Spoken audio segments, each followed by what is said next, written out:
αισθανόμουν κάπως όχι καλά πολύ.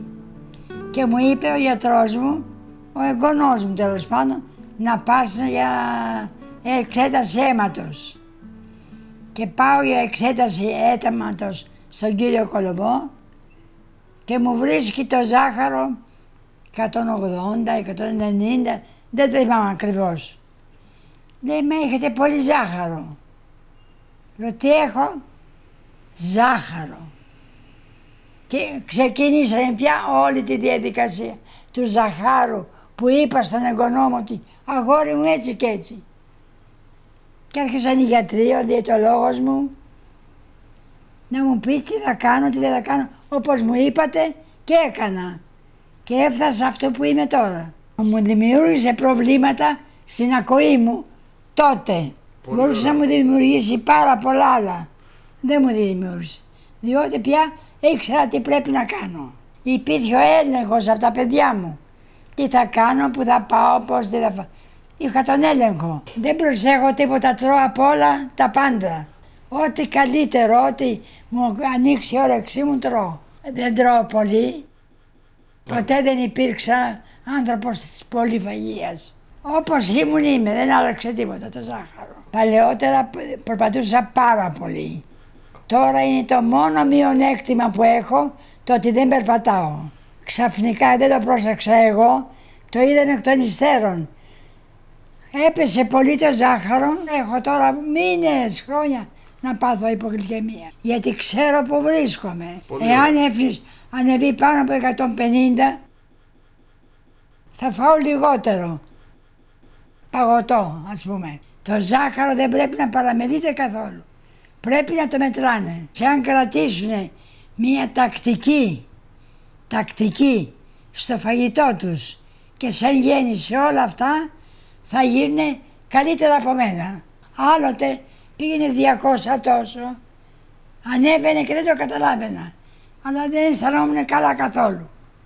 Ήμουν ζαλισμένη, ενώ τώρα, χρόνια τώρα βέβαια, δεν έχω να νιώσω τέτοια πράγματα. Τώρα που μεγάλωσα πολύ και δεν έχω πια, δεν ξέρω αν έχω ζάχαρο, δεν το καταλαβαίνω αν έχω ζάχαρο, απλώς η κοπέλα μου παίρνει το αίμα για να δει. 3 φορές την ημέρα. Πρωί, μεσημέρι, βράδυ. Νομίζω ότι είμαι εις θέση να πάω έξω και να τρέξω και να χορέψω και όλα να τα κάνω. Έχω τη διάθεση μέσα μου. Η ψυχή μου πετάει για όλα. Δεν έχω καμιά απελπισία, κανένα δισταγμό για τίποτα. Ο γιατρός μου δίνει μια γραμμή. Πέραν τούτου δεν είναι όλη την ώρα πάνω από μένα ο γιατρός.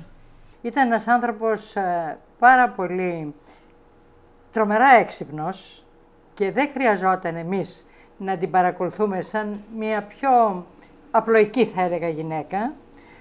Όμως εμείς μέσα από την αγάπη μας είχαμε πάντα τις ανησυχίες μας και ήταμαστε δίπλα της με το φόβο μήπως δεν κάνει αυτά που έπρεπε να κάνει. Ένα που δεν συζητήσαμε και θα ήταν καλό να τα πούμε, είναι το θέμα της πρόληψης στο διαβήτη.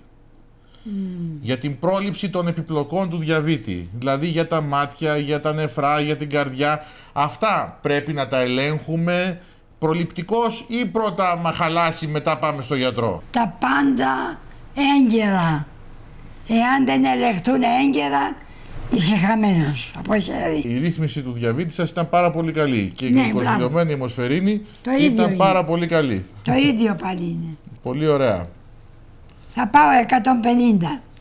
Με την αγάπη τους και τη στοργή τους και το ενδιαφέρον τους για μένα, γιατί βρήκα μεγάλη αγάπη από παιδιά, από εγγόνια, από δυσέγγωνα. Ήτανε πάντοτε, το μάτι τους ήταν σε μένα, μην πάθω κάτι εγώ. Όλο αυτό με κρατούσε στη ζωή. Η μαμά μου είχε την τύχη να έχει εξαιρετικούς γιατρούς δίπλα της. Το γιατρό μας, τον κύριο Ντούπη. Τον κύριο Χρυσουλάκη. Που με βοήθησε πάρα πολύ. Τον κύριο Χρυσουλάκη, ο οποίος την αγαπάει και την έχει σαν γιαγιά του. Και τον εγγονό της, τον Απόστολο τον Αλεξανδρή, που από τη Θεσσαλονίκη έχει καθημερινή επαφή και δεν αφήνει ποτέ τίποτα να περάσει απαρατήρητο. Τα πήγε πάρα πολύ καλά. Για να φτάσει στα 100 χρόνια, αυτό είναι και η απόδειξη άλλωστε, ότι δεν χρειάζεται να πούμε παραπάνω. 100 και 19 ημέρες. Φαντάζομαι θα φτάσει στα 105 το λιγότερο σίγουρα. Δεν νιώθω τίποτα καθόλου. Κανένα προβληματισμό, κανένα φόβο, τίποτα. Σαν να μην έχω, μα πιστεύω ότι δεν έχω τίποτα. Προχτές μου γιόρτασαν τα 100 μου χρόνια. Μάλιστα. Και έμεινα μέχρι τις 3 το πρωί. Στέλνω ένα μήνυμα σε όλους τους διαβητικούς του κόσμου. Ότι εάν θέλουν να ζήσουν και αυτοί σαν και εμένα 100 τόσο χρόνων που είμαι εγώ, θα πρέπει να έχουν πρώτα απ' όλα αισιοδοξία και γαλήνη στην ψυχή τους. Δεύτερον, μην το φοβόνται το ζάχαρο εάν κάνουν όλα εκείνα που τους λέει ο γιατρός. Βαδίζουν σωστά και όχι υπερβολές.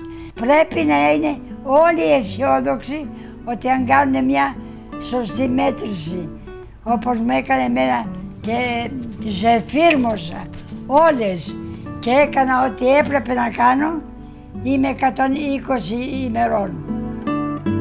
Λοιπόν, αν θέλετε, ακούστε εμένα που είμαι ο παθός και ο γιατρός και να δείτε πόσο καλά θα πάτε.